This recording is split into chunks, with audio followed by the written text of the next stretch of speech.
Iniciar aqui a gravação. Tá, então, todas as gravações estão disponíveis já lá nesse link aqui do Big Blue Button, tá? Para quem não viu, né, não perdeu as aulas, tá? A gente já deixou disponível, né, a gravação de segunda e terça. A gente também já liberou, tá, os slides do dia lá no Moodle, para quem quiser baixar e acompanhar junto.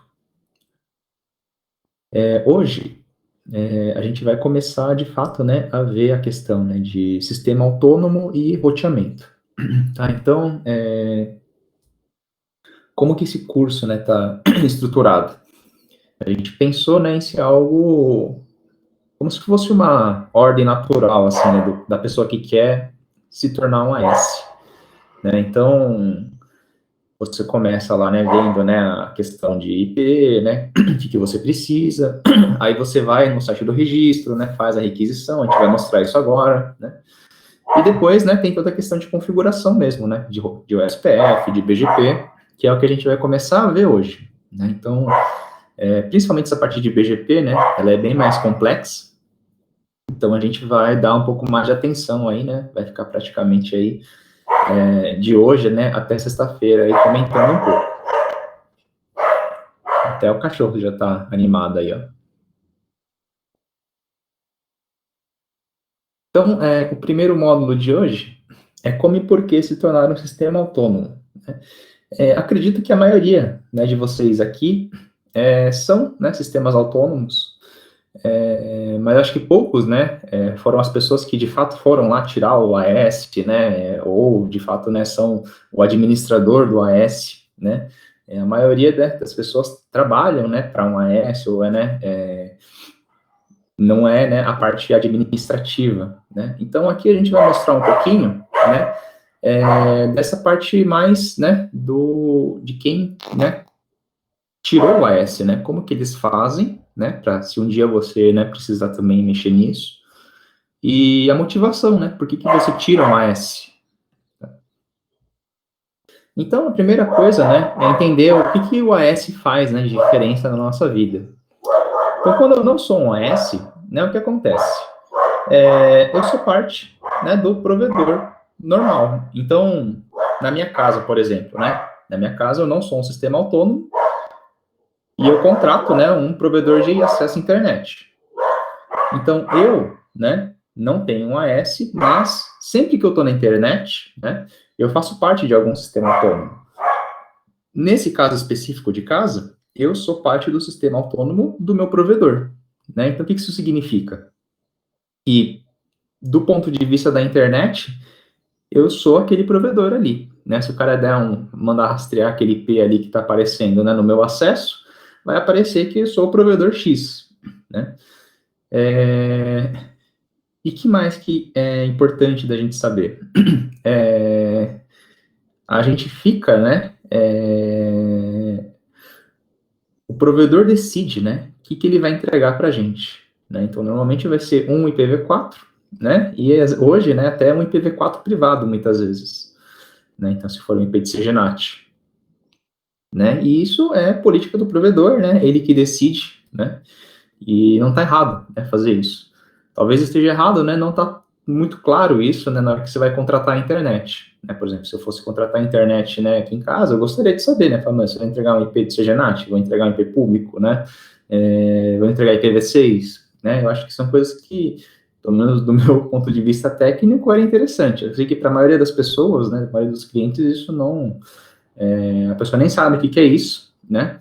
Mas eu acho que é importante em algum lugar, né? Isso tá explícito, né? Para evitar problemas.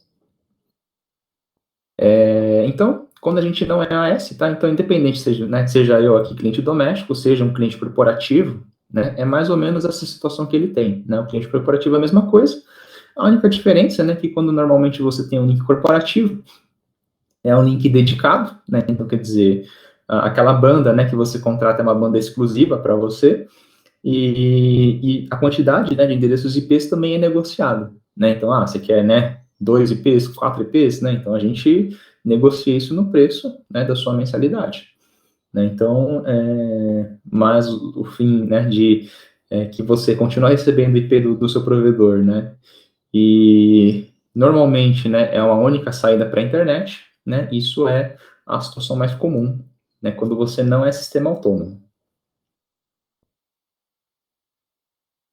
E aí, né, hoje, né, a gente tem, né, um segundo agravante, que é essa questão do NAT no provedor, né? Então, acho que principalmente, né, provedores que começaram agora, né, receberam só o barra 22, né, e provedores, né, de internet móvel, principalmente, que tem, né, ali as suas centenas de milhares de clientes, né, é, é importante, né, entender que eles não têm IP suficiente, né, para entregar para cada usuário, né, IPv4. Então, o que a gente tem visto, né? Esses provedores têm entregado, né, IPs de CGNAT, né? Então, qualquer ideia, né, do CGNAT é você entregar lá um IP já privado, né, para aquele cliente doméstico, né, ou dependendo até corporativo. O que tem, né, de característica especial, tá, quando a gente fala aí de CGNAT? Né? Por que é uma situação um pouco complicada, tá, para o lado do provedor, né? Primeira coisa, né, é que assim, a internet ela não foi feita, né, para funcionar atrás de NAT. Tá? Eu sei que as pessoas às vezes se assustam, porque a gente fala, né, que vocês não tem mais NAT, né? A pessoa, nossa, então como é que eu vou planejar minha rede sem NAT, né? Precisa ter um NAT lá na rede, né? Mas a internet em si, ela não foi, né, feita para ter NAT, né? Se você está acessível na internet, você tem que ser visível, né? Não tem como você querer ser invisível, mas conseguir continuar acessando a internet, né? A internet ela não foi projetada para ser dessa forma, né? Dá para fazer? Isso é uma coisa importante, né? Acho que muitas recomendações aqui, né? Às vezes as pessoas perguntam, né? Ah, mas dá para fazer desse jeito? Dá para fazer do outro jeito? Do, no ponto de vista de configuração, né, de programação, sempre dá para fazer, tá? Então, qualquer coisa que você quiser aqui, dá para fazer? Dá, né? Agora, vai ser, né, ideal, né? Acho que essa que é a pergunta, né? Não é se é possível ou não, né? Mas o que eu, né, ganho, o que eu perco com isso, né? Então, no caso do NAT, né, eu ganho mais endereços, porque eu estou compartilhando, né, aqueles endereços, né, um endereço agora vira vários, né. Qual que é o problema? Né? O problema é que isso não é, né, uma técnica milagrosa, né. Eu estou usando aí uma série de artifícios, né, para fazer isso acontecer, né. E isso traz, né, alguns prejuízos para mim, né. Então, uma delas é eu deixo de ser visível na internet, né? Aí as pessoas falam, ah, mas isso é bom, né? É bom que você não seja visível. Sim, é bom do ponto de vista de alguém mal intencionado que queira, né, invadir a sua rede, só que é péssimo, né, do ponto de vista dos serviços que precisam te mandar informação, né? Então, por exemplo, né, o Skype, né, e essas ferramentas de vídeo, né, grande parte, né, do investimento que eles têm que fazer, né, é encontrar, né, recursos para poder, né, atravessar o NAT, né, então para você poder receber uma ligação lá no Skype, né, quer dizer, uma conexão entrante, né, como é que isso vem, né, se eu estou invisível para a internet? Então, o Skype tem que ter uma série, na verdade, até de coisas que, do ponto de vista de segurança, né, não são tão boas, né, porque você tem que deixar, às vezes, né, alguma coisa aberta ali, né, para poder realmente ter, né, esse mapeamento do NAT. Tá? Então, grande parte, né, dessas ferramentas que funcionariam normalmente, né, na internet, atrás do NAT, você tem que colocar uma série de recursos extras, né, para elas funcionarem. Um outro exemplo, né, que existia no passado, né, era quem usava torrent, né, então torrent, né, aquele compartilhamento de dados, né, peer-to-peer, e no passado, né, se você tentasse subir lá um torrent, né, não funcionava, né, por quê? Porque a pessoa ia tentar, né, baixar o seu conteúdo, só que ela não achava, né, porque ela falou, olha, você está atrás do NAT, né, você não é visível na internet. Então, o que você tinha que fazer? Você tinha que ir lá no seu roteador, desculpa, e ir lá, né, você tinha que fazer um port forward, né, que a gente chamava, que é mapear, né, uma porta lá da sua máquina para uma porta do roteador, né? Então você fazia, né, esse mapeamento manual.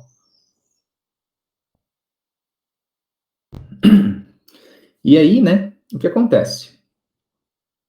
Hoje eu não preciso mais fazer isso, né? Eu não preciso ir lá no meu roteador e fazer um port forward, né? Funciona. Se eu subir um NAT aqui, um torrent, né, atrás aqui do NAT, vai funcionar.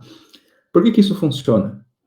É porque existe, né, um protocolo que veio depois chamado o PNP, né? Esse protocolo faz isso automaticamente para você, né? Então você não precisa mais se preocupar, né, em fazer esse port forward, porque o PNP faz isso já, né, de forma automática. E isso funciona muito bem, né? Então o Skype tem lá, né, o protocolo STUN, que faz a mesma coisa para ligação de VoIP, né? E isso funciona muito bem, né, na casa da pessoa, que é um NAT, né? Quando a gente coloca isso, né, pro modelo de NAT no provedor, aí é um pouco mais complicado, né? Então, por quê, né? Primeiro porque eu não sei se você, como provedor, quer deixar essas coisas habilitadas, né? Então, o seu CGNAT, né? Você quer deixar o PNP habilitado? É uma decisão que você tem que fazer, né? Se você desabilitar, né, esses serviços que antes automaticamente funcionavam, né, atrás do NAT, vão parar de funcionar. E se você deixar habilitado também, né, dependendo da quantidade que você coloca atrás do CGNAT, né, vai continuar não funcionando, né, porque o que o NAT faz, né, basicamente, cada IP tem 65 mil portas, né, e aí você está, né, dividindo essas portas, né, entre os clientes que estão compartilhando aquele IP. Então, assim, não é infinito, né? Não é assim, se eu precisar compartilhar entre mais pessoas, eu compro um equipamento de CGNAT mais potente. Não funciona assim, né? É uma limitação do protocolo, né? Eu tenho 65 mil portas para fazer conexões. Não tem como eu ultrapassar, né, esse valor, tá? E o que a gente tem visto é que cada vez mais, né, as aplicações têm demandado, né, mais, né, quantidade aí de portas, né, para fazer conexões simultâneas para ter, né, uma conexão mais estável, né? Então, o que que, né, isso significa? E às vezes a pessoa atrás do NAT, né, vai ter serviços que funcionavam normalmente e atrás do CGNAT não vai funcionar ou vai ter problemas para funcionar, né? Então, tem, né, como não ter esse problema? Eu acredito que não, tá? Porque isso é uma coisa inerente do NAT, né? Quando você coloca o cara atrás de uma rede privada, né? Essa é a consequência, né? Então, e principalmente, né, na escala que a gente faz a CGNAT, né? 1 para 30, né? 1 para 60, né? Mesmo que você tenha lá os mecanismos, né, tradicionais, né? Eu não sei se um PNP vai funcionar bem se você coloca um IP para 60 casas, né? Não é nem 60 pessoas, né? Então, mesmo, né, as soluções que a gente tem hoje, né, elas talvez não sejam adequadas para o modelo de CGNAT. Então, assim, entre a pessoa não ter IPv4, né, e ter um CGNAT, melhor ter um CGNAT, né, então, porque senão ela fica sem acesso à internet. É só a gente ter essa consciência, tá, de que você usar o CGNAT implica, né, em alguns problemas que você realmente vai ter, né, de conexão, tá?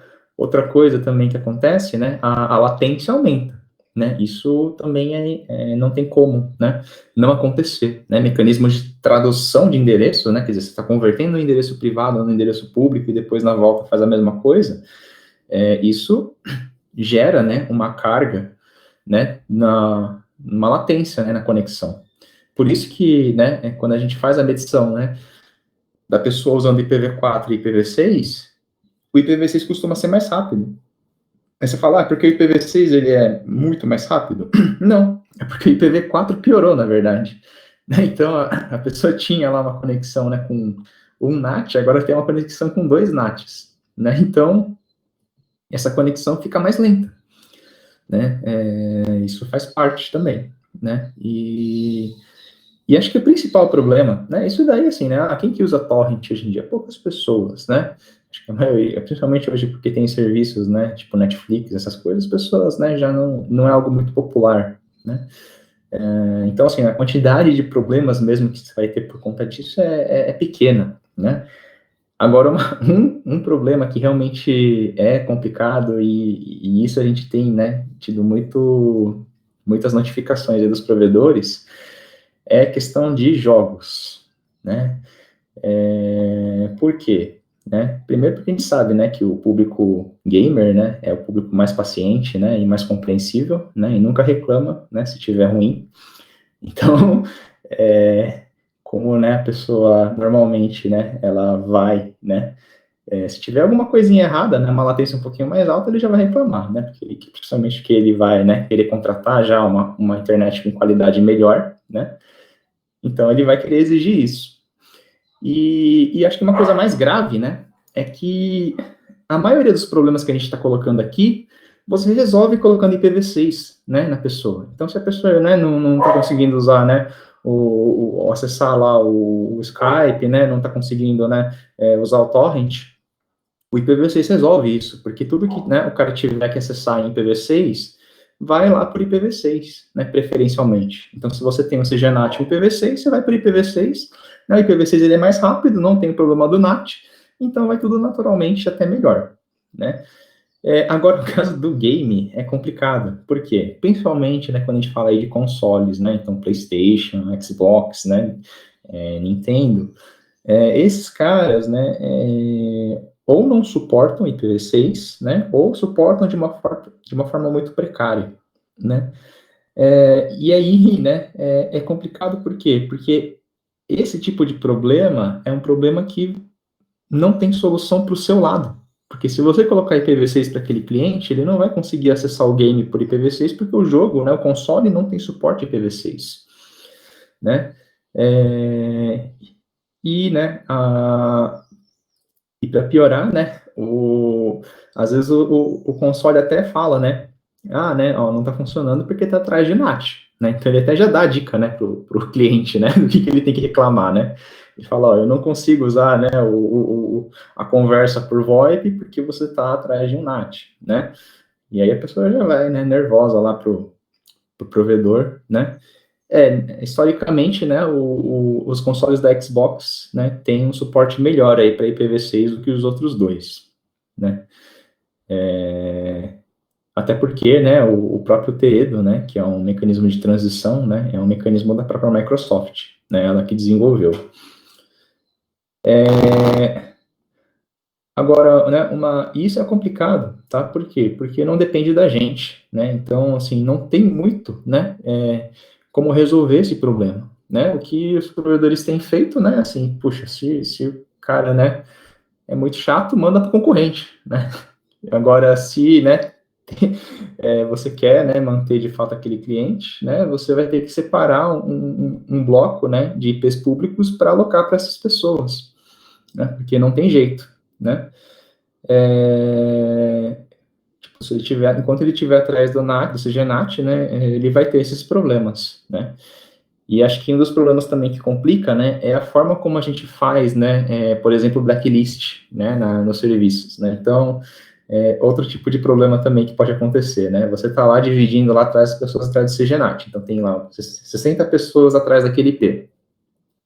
Aí lá tem dessas 60, tem 10 caras que jogam lá PlayStation, né?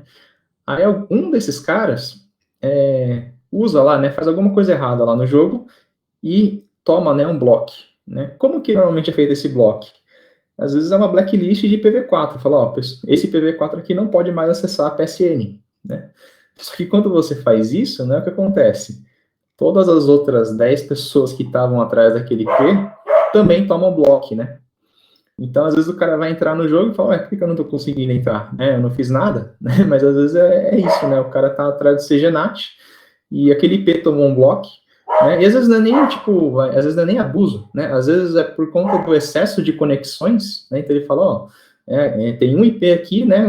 Fazendo acesso por 10, né? Isso aqui pode ser um ataque, né? Então, às vezes não é não é nem de propósito, né? Não é nem o cara realmente fazendo algo errado. Às vezes o próprio mecanismo de detecção, né, de ataques, né, ele reconhece aquilo como ataque. Ele fala, olha, tem um IP, e aquele IP está tendo, né, 10, 20, 30, né, usuários simultaneamente, isso é estranho, né? Então, às vezes a própria plataforma já bloqueia, né? Então, são situações que a gente ouve, né? E, infelizmente, né, acho que faz parte, né, do provedor mesmo, né?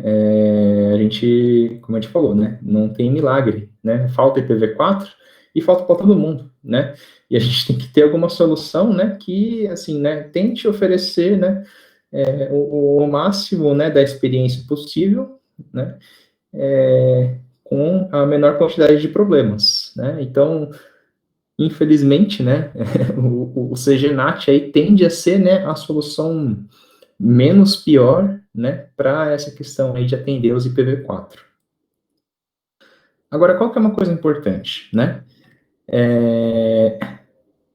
Independente, tá, de você trabalhar com CGNAT ou não, é você também trabalhar, tá, a questão do IPv6 na sua rede. Por quê? Porque lembra que a gente falou, né, CGNAT, né, não é quantidade de usuários, né, é quanto de banda tá passando, né, por aquele CGNAT. Tá? Então, quando você coloca o IPv6, entre o CGNAT e o IPv6, a máquina naturalmente vai preferir IPv6, tá? Por quê? Porque ela tem uma latência menor. Então, todos os conteúdos, né, que estiverem disponíveis em IPv6, a máquina vai preferencialmente, né, acessar por IPv6. Quanto por cento do conteúdo, né, hoje eu já consigo acessar via IPv6? Então, se você olhar em termos de conteúdo geral, né, depois na sexta-feira a gente vai mostrar um pouco, né, mas aí Brasil, por volta de 60%, tá, do conteúdo brasileiro já né, acessível via IPv6, né, e esses 60%, né, a gente está dizendo que é serviços do Google, YouTube, Netflix, né, Facebook, Instagram, né? Então, todas essas, né, redes, né, que são, né, demandam aí mais, né, banda, elas já são acessíveis via IPv6. Então, naturalmente, né, você colocar IPv6 na sua rede vai fazer aí com que pelo menos, né, metade aí do seu tráfego, né, dos seus acessos, sejam feitos preferencialmente por IPv6. O que isso significa na prática, né? Se metade do que passava no CGNAT, né, passa aí para o IPv6, na prática significa que você aliviou metade da carga do seu CGNAT, né? Então, se, né, aquele número estava bom lá para você, você pode colocar o dobro de pessoas, né? Porque a carga caiu pela metade. Né? Então, o próprio uso do IPv6, né, alivia, né, os problemas que você tem com o CGNAT. Tá? Então, é, até, né, um pouco irônico, né, mas assim, a melhor solução, né, para os problemas que a pessoa tem no CGNAT, né, é colocar IPv6. Né? Então, evitem, né, de tentar, né, fazer com todas as forças possíveis uma rede, né, IPv4 only. Tudo bem usar CGNAT, a gente sabe, né, no nosso exemplo a gente tinha lá, né, 2.000 clientes e 1.000 IPs, não tem milagre, né, vai ter que compartilhar. Né, o que a gente não pode deixar de fazer, né, é lembrar que precisa, né, colocar IPv6 na rede também, ok? Outro problema que a gente tem, né, e esse é um pouco mais grave, né, com questão de CGNAT, é como que eu faço o log disso. Então, tradicionalmente, né, como é que era feito, tá, esse acesso, né? Você tem lá, né, IP e data, né? Então, lá no seu acesso, né, você é o provedor de acesso, né, provedor de internet. O que você precisa logar, né, no seu lado, né? Você vai falar o que você alocou para os usuários. Então, falar assim, ó, o usuário X recebeu o IP 200.160.422 nessa data, né? E só. tá? Eu não posso, tá, logar o que o usuário fez com aquele IP, tá? Então, se eu logar lá, o usuário acessou o Facebook no horário tal, vai dar problema para você, tá? Porque você está violando a privacidade daquele usuário.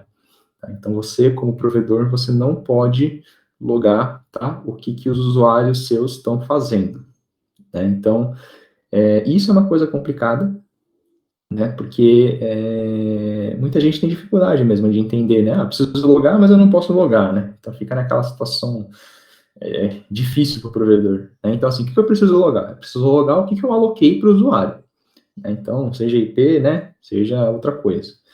O que o usuário fez com aquilo? Eu não sei, né? E eu nem quero saber, tá? Então, como é que então eu vou saber, né, que algo aconteceu? É porque o outro lado vai saber, né? Então, o cara que foi atacado, o cara que foi, né, invadido, né? Esse cara vai saber, né? Tá? Então, e aí o cara, e a pergunta da Rosa aqui é boa, né? E se o usuário fizer acesso a sites indevidos, né? É problema dele, tá? E isso, né, é uma daquelas coisas que a gente fala, né, da inimputabilidade da rede, né? Eu não preciso saber que o usuário acessou coisas erradas, tá? Não é meu papel como provedor de internet. O meu papel é fornecer acesso à internet, né? Quem vai saber que o cara fez isso é a polícia, né? É o pessoal que está investigando, tá? Não sou eu, né? E aí, se eles identificarem que isso está sendo feito, né? Eles vão vir para o seu provedor, né? E falar, olha, a gente detectou que o IP tal, naquela data, fez isso aqui de errado, né? Quem é essa pessoa? Né? Então, eles vão vir isso com, né, uma notificação da justiça, né? E falar, ó, eu preciso desse dado aqui para saber quem que era essa pessoa, né? E aí, por esse log aqui, você sabe, porque ele fala, ó, esse IP nessa data é o usuário X. Eu não preciso saber o que ele fez, né? Eu não preciso saber, né, que tipo de crime ele cometeu, né? Eu só preciso saber, né, identificar, né, quem é aquele usuário, né? E aí, né, entra numa situação complicada, né? Essa situação aqui, hoje, né, ela não funciona mais. Por quê? Né?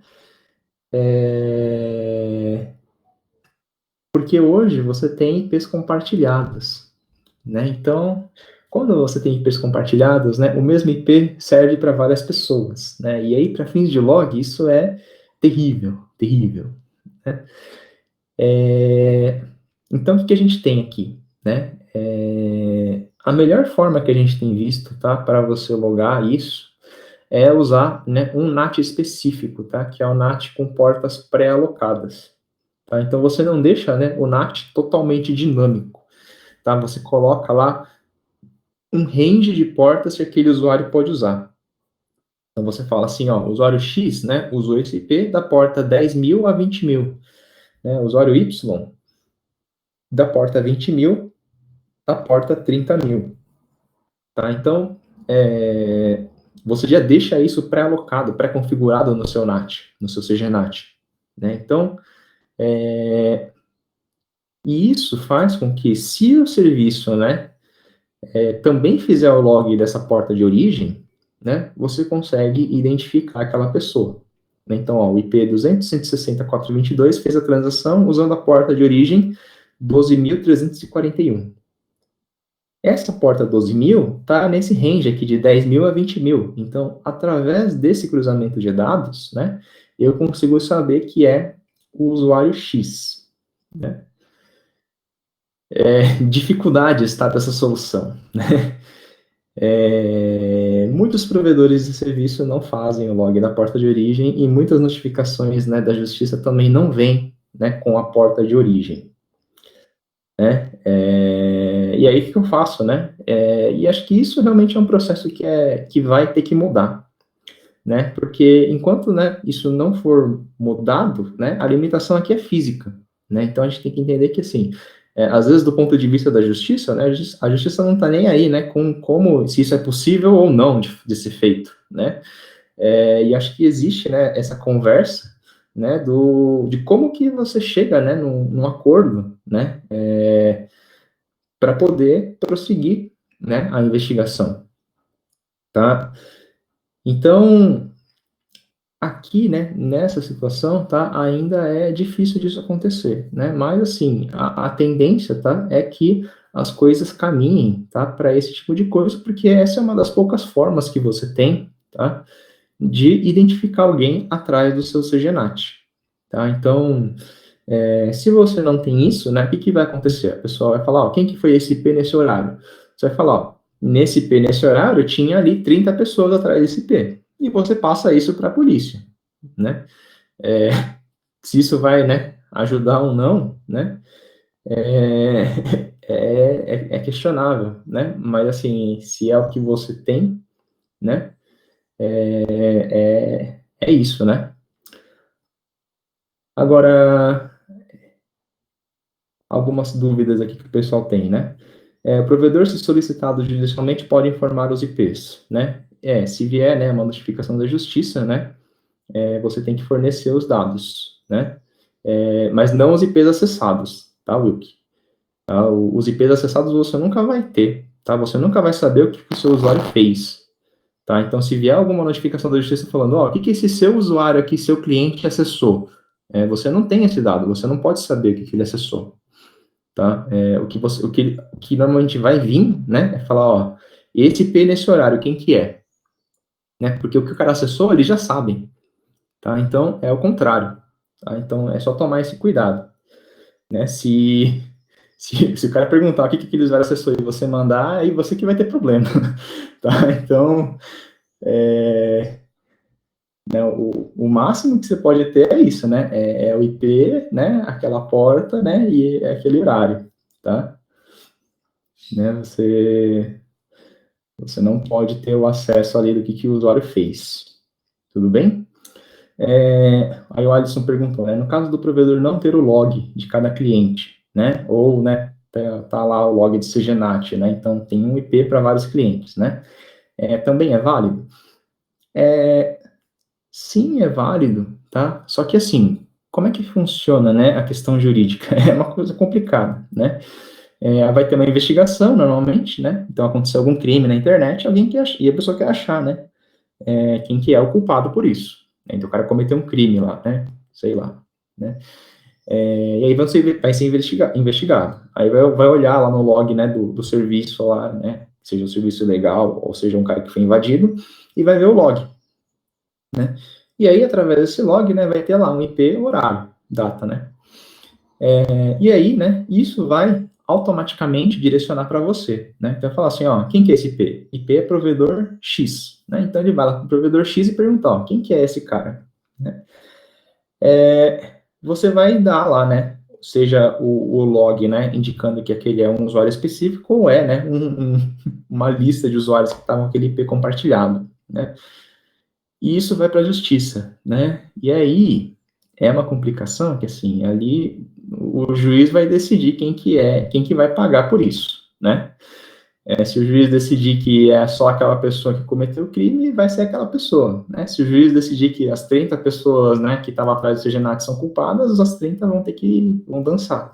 Se ele falar, não, isso daqui não é, né, não é suficiente, quem vai ter que pagar com isso é o provedor, vai ser o provedor responsabilizado. Então, é complicado, tá? E cada caso, né, vai ser específico, tá? O que a gente fala, assim, você como provedor, né, dando, né, o máximo ali, né, de ajuda, né, para identificar o problema, diminui as chances, né, de você ser responsabilizado junto. Tá? 100%? Não. Mesmo que você tenha tudo certinho, você consegue falar, foi aquele usuário específico, naquela data, não sei o que, não sei o que, às vezes pode chegar na justiça e o juiz falar, ó, não, acho que é culpa do provedor e o provedor que vai ter que se responsabilizar. Vai ser isso. Né? Depois você pode recorrer e tudo mais, mas assim, o que o juiz decidir, né, é o que vai acontecer. Tá? Então, por conta disso, né, a gente coloca sempre o provedor tentar, né, ter o máximo de recurso possível, né, para evitar que ele seja responsabilizado. Tá? Então, assim, não é garantia, mas, assim, você ter isso ajuda. Se você não ter nada disso, aí a chance de você, né, dançar junto é muito alta. Aí você fala assim, preciso do log. Ah, não tem o log. Aí já era, né? Quer dizer, não vai ser muito difícil, né? De você conseguir se justificar, né? Que você não teve culpa ali junto. Tudo bem? Então, essa que é a situação, tá? Ela é complicada mesmo, né? E acho que principalmente para a gente, né, que é da área técnica, tá, às vezes é muito difícil da gente entender isso, né? Porque como é que é a mesma situação, né? Em situações diferentes, né, o resultado pode mudar, né? Mas infelizmente, né, é assim que a gente tem que lidar, né, com os processos, né, de investigação. Tá? E aí a Rosa perguntou, né? Ah, então eu ignoro, né, os alertas do firewall e deixa passar? Sim, que assim, depende muito, né, Rosa? Depende muito da situação, né? Se você é um provedor de acesso à internet, né, e você está fornecendo acesso para uma residência, o que aquela residência faz é problema deles, né? Se eles querem acessar um negócio inseguro e eles querem correr esse risco, né, é problema deles, tá? A gente não deve filtrar, né, nada que o usuário queira fazer, né? A não ser algumas coisas específicas que a gente vai comentar mais para frente. Tá? Então, por exemplo, a spam, né? O cara quer usar lá para mandar spam, né? Aí você pode filtrar porque é coisa que você sabe que não vai prestar, né? Agora, o cara quer acessar coisa errada, a gente nem sabe o que ele está acessando. Tá? Então, primeira coisa. Agora, é diferente, eu sou uma empresa, né? Pode ser uma empresa de, sei lá, de qualquer coisa, né? E a minha empresa tem internet e os meus funcionários usam essa internet, né? Nesse caso, sim, tá? Eu posso, né, monitorar o que esses meus funcionários estão acessando, porque, né, eu não sou um provedor de acesso à internet, tá? Eu sou responsável, a minha empresa, né, é a internet da minha empresa, né, e os meus funcionários estão usando, né? Então, se acontecer alguma coisa, né, eu que vou ser responsabilizado, tá? Então, nesse caso é diferente, tá? Se eu sou uma instituição, por exemplo, uma instituição do governo, né, e os funcionários estão usando a internet, né, aí sim eu preciso saber o que aqueles usuários estão fazendo, tá? Então, nesse caso não tem problema, tá? Você logar, né, e você colocar firewall, colocar proxy na sua rede, né? Porque aí é uma rede 100% sua. Tudo bem?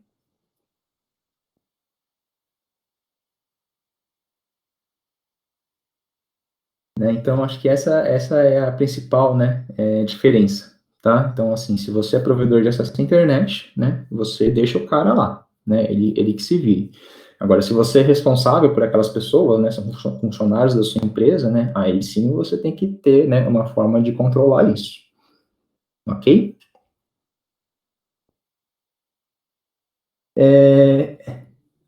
Aí o Carl perguntando, existe algum material de boas práticas para armazenamento desse log? No nosso site do bcp.nic.br, acredito que tem algumas coisas, tá? Então, mas boas práticas, tá? É uma coisa difícil, né? Porque assim, é difícil você achar um documento, né, oficializando a boa prática, né? Por quê? Porque justamente é uma boa prática, assim, são coisas que o pessoal faz que ajuda, né? Não são obrigações, né? Então, assim, normalmente você tem, né, muitos documentos falando assim, ó, você precisa ter isso, né, essa é a sua obrigação, né. Agora, como que você vai fazer isso, né, aí, em geral, né, é difícil você encontrar, né, alguma formalidade, né, porque realmente é algo que as pessoas vão testando, né.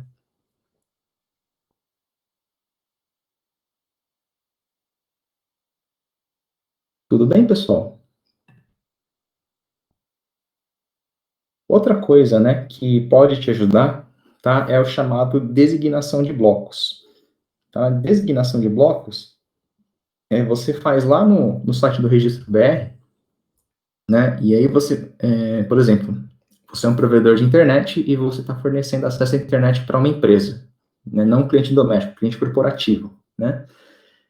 Aqueles IPs são seus, né? Mas quem está usando é a empresa, né? A outra empresa. Então, o que você pode fazer? Você pode ir lá no site do registro, né? E designar esse bloco para aquela empresa, né? Então, o que vai acontecer? Quando você designar esse bloco para aquela instituição, na hora que a pessoa vai consultar aquele IP, né, na base do WIS, o que vai aparecer? Vai falar, ó, aquele bloco IP, né, é do provedor, né, ABC, mas está designado para a empresa, né, XYZ.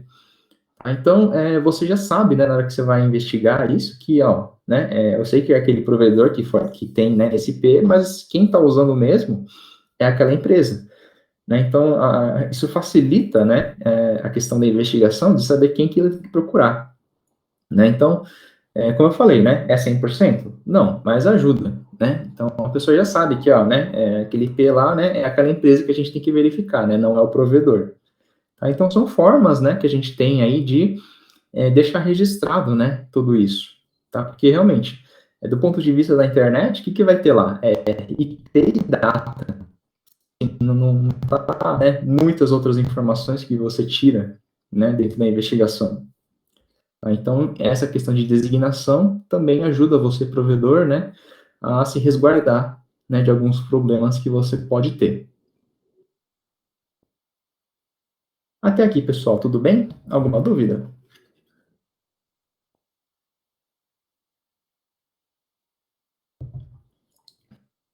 Beleza, né? E aí, o que muda, né, quando você é um sistema autônomo? Primeiro, você ganha, né, os seus próprios IPs, né? Então, né, no caso do IPv4 1/22, né, que são 1000 IPs, e, né, 1/32 IPv6. Né? Outra coisa importante é que, né, o sistema autônomo permite que você tenha múltiplas saídas para a internet, né? Ah, eu não podia fazer isso já quando eu não era um sistema autônomo? Posso, né? Existem muitas empresas que têm, né? Ela não é AS, ela contrata a internet de vários lugares, né? E nessa borda aqui ela tem, né, um balanceador de carga que faz, né, essa distribuição aqui para vários provedores. Tá? A principal diferença, né, é que o AS é feito para isso, né? Então, quando você tira um AS, né, normalmente você já é esperado que você tenha múltiplas saídas para a internet, né? Ele já tem uma série de mecanismos, né, em toda a rede, né, para você trabalhar com isso. Não é só o balanceador aqui na borda, né? Você tem toda uma infraestrutura aqui preparada para isso, né? Então, isso facilita, né, a configuração da sua rede, né? E acho que principalmente, né, quando você tem que trocar de provedor, né, de provedor A para provedor B, você não precisa ficar renumerando a sua rede, porque ela já está com seus próprios IPs, né? Então, isso também acontece às vezes, né?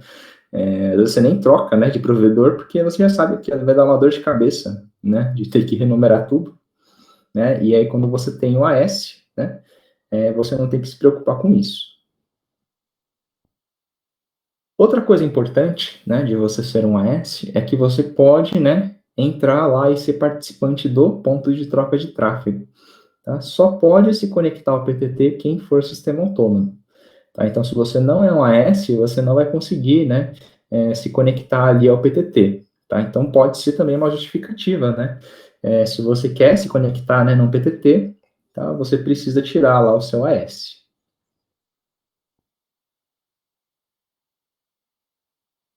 Então todo mundo deveria ter um AS? Não é bem assim, tá? Tem algumas coisas que é bom você perguntar, né? Primeiro, né? O quão importante é a internet, né, para o seu modelo de negócio? Então, assim, você é um provedor de acesso à internet. Pô, é interessante você ser um AS, né? A gente sabe que tem muitos provedores que não são, né?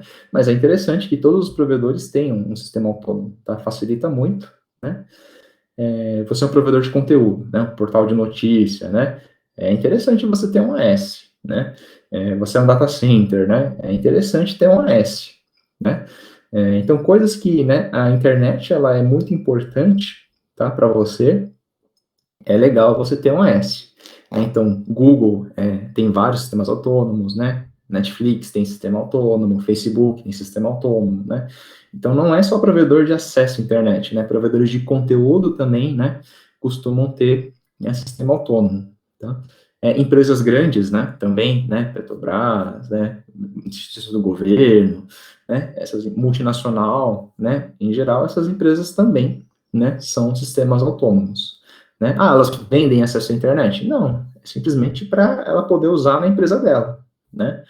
Mas como a internet é algo importante, né, ela acha melhor, né, tornar um sistema autônomo que aí facilita, né, toda a questão de numeração IP e conexão à internet. Agora, né, Você lá, né, é um mercado, é uma padaria, né, vale a pena tirar um AS? Eu diria que não, né, porque é só, né, um extra lá para você, né, o acesso à internet, né, não é uma necessidade, tá? Então, não, né, dependendo da situação, é melhor você continuar mesmo, né, sendo só um cliente corporativo. Então, é bom avaliar, né, sempre quando que é interessante, tá? Por que que é importante avaliar? Porque existe, né, um custo para isso, né? Então,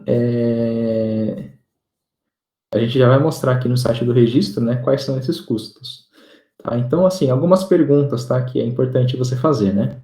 O quão importante é a internet para mim, né? Então, se eu tiver sem internet, meu negócio para de funcionar, né? Então, no caso da padaria, não, né? Independente de ter internet ou não, continua funcionando ali o negócio, né?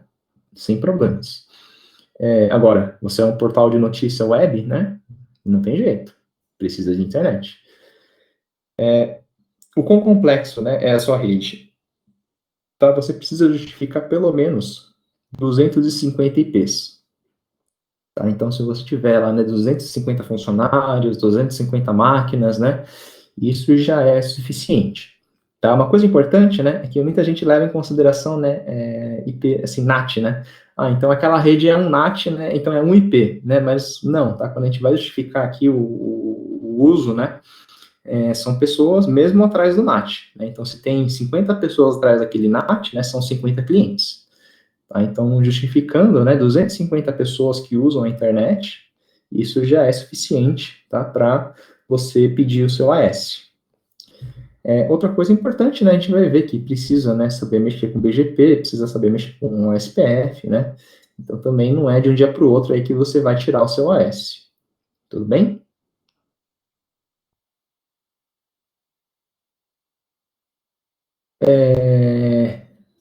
Agora, a questão aqui de custos, tá, e como é que eu faço isso, né, eu vou compartilhar aqui com vocês o site, que aí fica mais atualizado, né, é mais fácil aí de vocês verem. Então, todo mundo está vendo aqui o site do registro?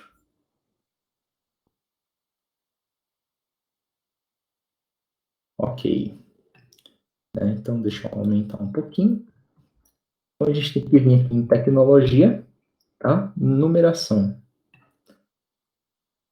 Então, aqui é tudo referente a sistemas autônomos, tá? Numeração. Né? Então, como é que eu faço o pedido, quais são os valores, né? Aqui as regras, né? Como que eu solicito, né? Eu tenho que preencher esse formulário, tá? Que é um formulário em texto, né? Para quem nunca viu, esse é o formulário de solicitação de AS e blocos IPs, né? Eu tenho que preencher aqui, né? ISP, se eu sou provedor, se eu sou usuário final, meu nome, né? Quanto que eu quero, né? De IP, né? Qual que é a minha topologia de rede? Então, são perguntas básicas aí, né? Referentes ao seu AS, e você envia, né, esse formulário para numeração pedido@registro.br. Tá? Então, basicamente aí, né, é só preencher. Lá no site do Moodle, tá, a gente tem, né, alguns exemplos de formulários preenchidos, tá? Se você, né, tiver dúvida, né, de como você faz isso, tá? Não é difícil, né? A gente sabe que tem muitas consultorias, né, que fazem isso para você, né? Mas dá uma olhada, né, nos formulários, né? Ver se precisa mesmo, né, de ajuda ali para preencher. Outra coisa importante, né, é quanto custa isso. Então, para o registro BR, tá, tem dois tipos de usuário, né? Então, ou você é um ISP, né, provedor de serviço, né, e acesso à internet, ou usuário final, tá? Usuário final é uma palavra ruim, porque você acha que é um cliente doméstico, tá? Mas usuário final para o registro não é, tá? Usuário final é qualquer coisa que não seja ISP.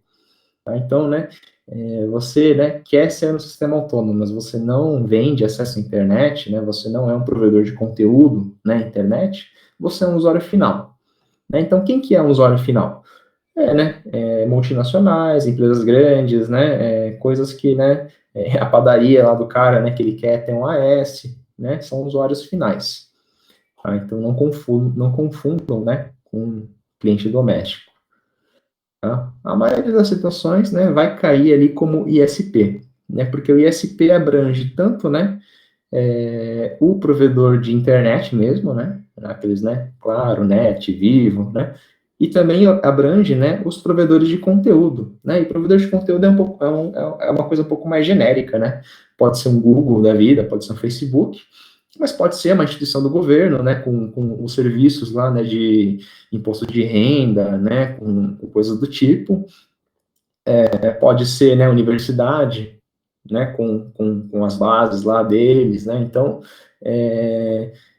ISP, né, é um termo bem mais genérico ali, né, e várias coisas podem se encaixar, né, nesse termo, tá?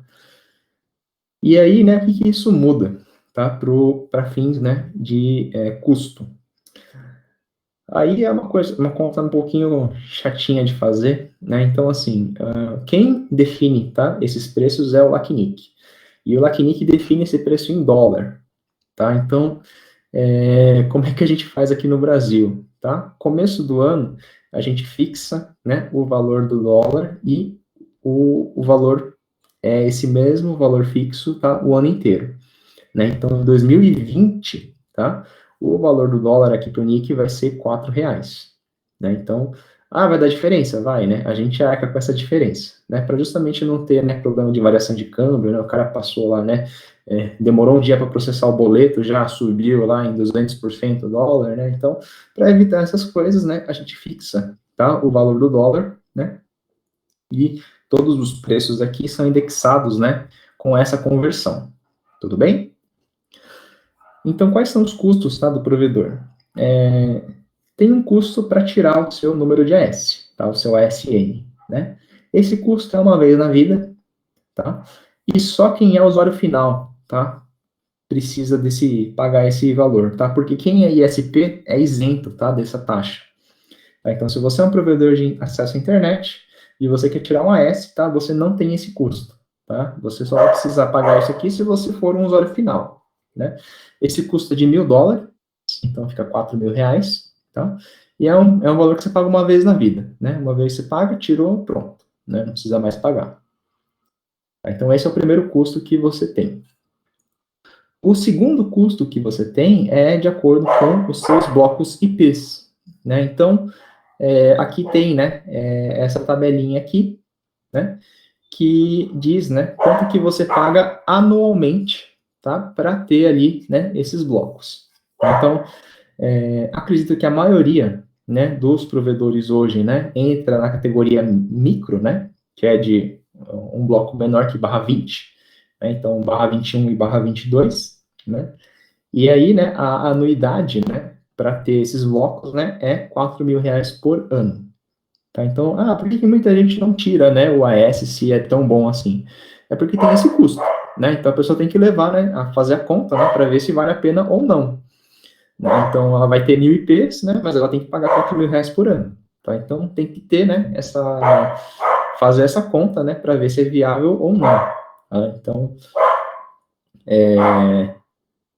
aí, né, você tem ali, né, todas as divisões aqui, né, e os preços vão ali até, né, valores meio caros ali, porque dependendo do tamanho do seu bloco, né, você tem um monte de preço, tá? Aí o que vai acontecer, né? Se eu tiver IPv4 e IPv6, né, o que vai mudar, né? Eu vou pagar sempre, né, a menor categoria, né, a maior categoria entre os dois. Né? Então, se o meu IPv6 entra na categoria small, né, e o meu IPv4 entra na categoria micro, né, eu pago só uma unidade que é do small, tá? Isso aqui foi mudado recentemente, tá? Eu não sei direito como é que tá hoje, né? Preciso dar uma olhada um pouquinho mais a fundo, tá? Para poder explicar aqui, né? Como é que tá essa taxa de IPv6, tá? Mas a regra, né? Que vale você não paga duas vezes, né? Você paga a categoria maior que você se encaixa. Tudo bem? E para quem é usuário final, né? A tabela é diferente, né? Basicamente, aqui o que muda, né, é o tamanho de IPv6, né, os valores que você paga aí de anuidade, né, e tem uma taxa, né, de custo inicial. Então, quando você faz a requisição, tem que pagar, né, esses R$ 10.000, e aí tem uma anuidade, né, de R$ 2.400 por ano. Então, o tamanho do bloco também é menor, né, então o IPv4 é igual, né, até a barra 22, e IPv6, né, é de 1/48 até 1/35, né, podendo ser maior, tá? Então, se quiser até 1/32, você consegue. Tá? Ou até, né, coisas menores aqui, até barra 24, né, barra 19, IPv6, né, se você vê essa necessidade, né, você até pode pedir. Tudo bem? Então, esses são os custos, né, que a gente tem aí de anuidade, né, para os provedores. Aí o Ícaro perguntou, né, hoje não tem mais IPv4, então como é que funciona hoje, né? Você vai tirar o AS, você entra numa fila de espera, né? Então vai ver se tem blocos recuperados, né? E liberando, né, aquele bloco para você, né? Você recebe, tá? O bloco para você, o barra 22 ali, né? Então tem essa espera, tá? Aí o Renato perguntando, todo mundo que tem PVCs vai pagar R$ 8.000 por ano? Então, isso que eu estou na dúvida, tá? Porque não era assim, né, no começo do ano, tá? E isso foi alterado, né, pelas políticas lá do LACNIC, e eu não sei, né, como é que vai ser essa transição, tá? Porque eu não sei se quem já estava numa categoria permanece naquela categoria, eu não sei se muda todo mundo de uma categoria para outra, tá? Normalmente, quando tem essas transições, às vezes tem, né, um período ali de adaptação, né? Então, eu não sei te dizer exatamente, né, como é que tá para agora.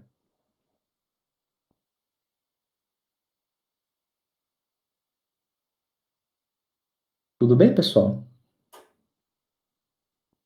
Com alguma dúvida?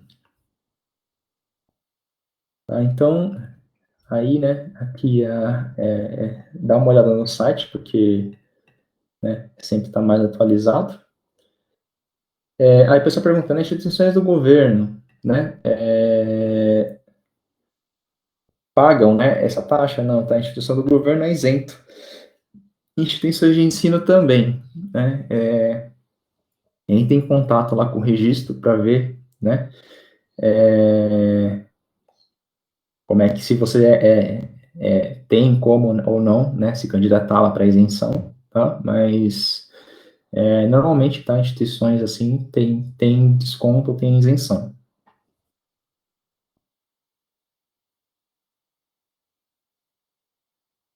Alguns pontos de atenção, tá, conversar, né, com o seu provedor de internet com antecedência, tá, aqui da consultoria a gente já comentou, né, e algumas dúvidas, tá.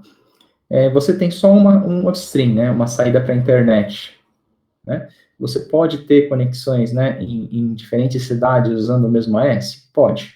Tá? Então, eu tenho, né, a cidade A, a cidade B, né, e eu estou usando o mesmo provedor. Pode, sim, sem problemas. Eu posso ter, né, duas cidades separadas, né, e sem comunicação entre elas, usar o mesmo AS? Pode, tá? Só que toma cuidado com o que você está anunciando e toma cuidado para não ter loop, né, daquilo dentro da internet. Né? A gente vai ver isso lá nos laboratórios.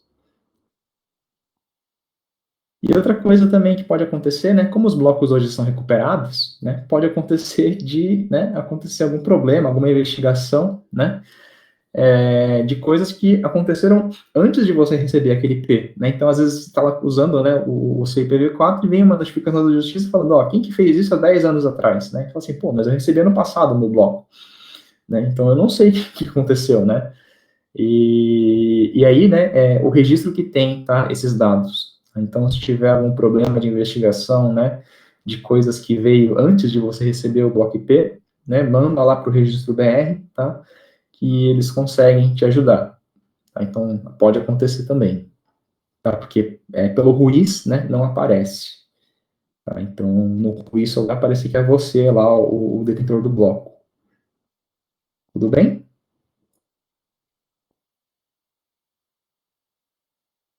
Então, pessoal, ficou alguma dúvida com relação a tirar o AS?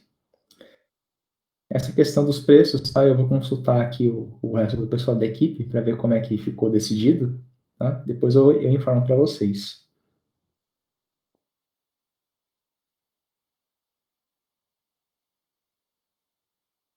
Então, pessoal, vamos fazer um intervalo, né, de 5 minutinhos aí.